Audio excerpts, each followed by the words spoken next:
कहावत 30 मार खान बनना, मतलब बहार न होने के बावजूद अपने आप को जवां मर्द मशहूर करना।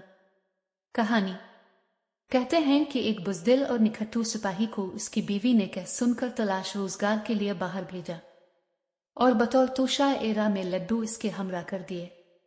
इत्तेफाक से जिस हवन दस्ते में तुलकोट कर लड्डू बनाए थे, इसमें कोई छिपकली मरी बड़ी थी, वो भी उन तुलों के साथ कटकर मिल गई। सिपाही ये लड्डू लेकर अपने सफर पर रवाना हुआ। चलते चलते जब इसको भूख लगी तो एक कुएं के पास, जो घने जंगल में था, बैठकर आराम करने लगा। हाथ मुंह धोकर अपने लड्डुओं का बर्तन खोलने ही वाला था कि 30 चोरों का एक गिरोह आन धमका। चोरों ने सिपाही की जामा तलाशी ली तो कुछ ना हाथ लगा, अलबत्ता बर्तन में 30 लड्डू मिले। सिपाही ने हर चंद चोरों की खुशामद की कि ये मेरा तोशा एरा है, उसे ना लो, लेकिन चोर ना माने। आपस में एक एक लड्डू बांटकर आन की आन में खा पी गए। सिपाही उनका मुंह तकता रहा। आखिर कुछ देर बाद ये भी रोता पिटता उठा और अपनी राह ली। थोड़ी ही दूर गया होगा कि उसने देखा कि वो 30 चोर एक दरख्त के नीचे लंबे पड़े हैं।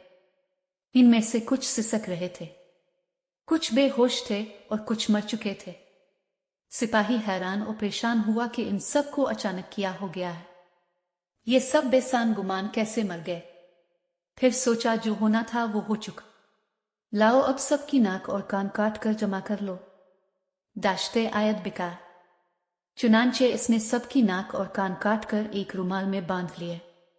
दूसरे दिन एक करीबी शहर में पहुंचा। वहां का दस्तूर था कि हर नया मुसाफिर हाकिम के रूबरू पेश किया जाता था। सिपाही को भी पेश किया गया और सफर की सरगुज़श्त पूछी गई। सिपाही बोला कि मैंने अपने बाप दादा से जवां मर्दी वर्षे में पाई है। शहर के हाकिम ने कहा इस बात का सबूत किया है।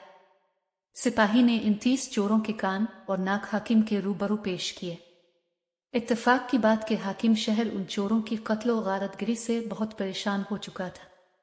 अब जो उनकी मौत का हाल सुना और सबूत पाया तो खुश होकर सिपाही को इनाम व इकराम से नवाजा।